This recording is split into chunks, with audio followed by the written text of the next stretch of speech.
sini aku akan menjelaskan soal nomor 19, soal halaman 7. Di sini questionnya adalah saat menyiapkan alat dan bahan untuk eksperimen, tanpa sengaja salah satu bahan kimia itu tumpah dan Yola itu membersihkan dengan tangan. Tanpa disadari, Yola itu menggosok matanya sehingga terjadi kontak antara bahan kimia tersebut dengan mata. Hal yang harus dilakukan Yola adalah, di sini kita bahas tentang kaidah keselamatan di laboratorium. Maka yang pertama adalah mencegah kontak dari bahan kimia.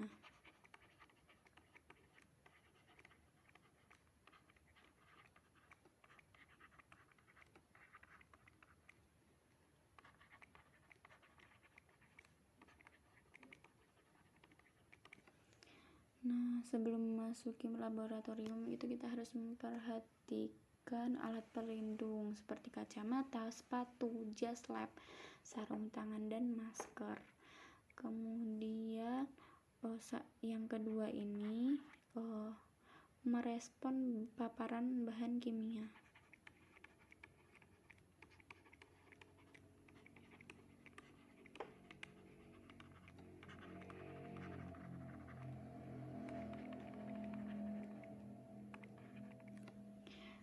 Yaitu nasihat umum ya yang diberikan jika terkena zat kimia. Yang pertama, tumpahan dan percikan itu mengenai sedikit permukaan kulit itu harus dibilas dengan air yang mengalir selama 15 menit dan melepas perhiasan. Kemudian yang kedua, jika menumpahkan padatan kimia, harus menyikat padatannya dulu sebelum membilas dengan air yang mengalir. Yang ketiga, jika menumpahkan asam, jangan langsung menambahkan basa atau zat penetral, misalnya natrium bikarbonat pada kulit, karena reaksi netralisasi dapat mengakibatkan cedera. Kemudian yang keempat, jika menumpahkan larutan kimia cukup banyak, harus bergegas ke safety shower dengan melepas seragam dan membasahi tubuh dengan air mengalir selama 15 menit. Biasanya 30 menit untuk yang basah. Kemudian pergi ke fasilitas medis terdekat.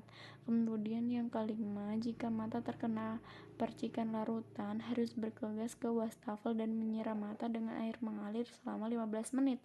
Biasanya 30 menit untuk larutan yang bersifat basah. Sambil kelopak mata tetap terbuka dan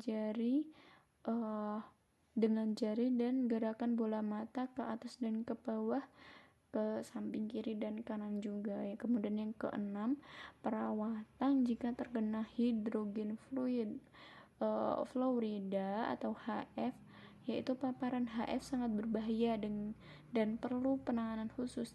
Gel kalsium glukonat digunakan sebagai pertolongan pertama untuk kontaminasi ini.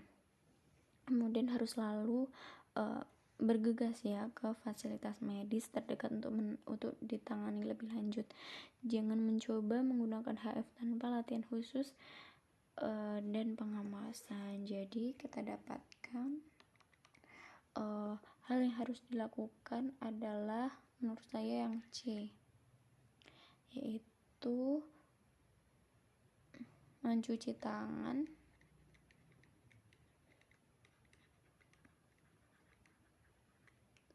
kemudian membilas mata,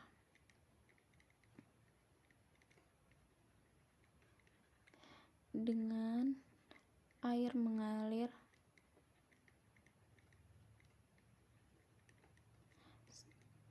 selama 15 menit. Seperti itu. Terima kasih.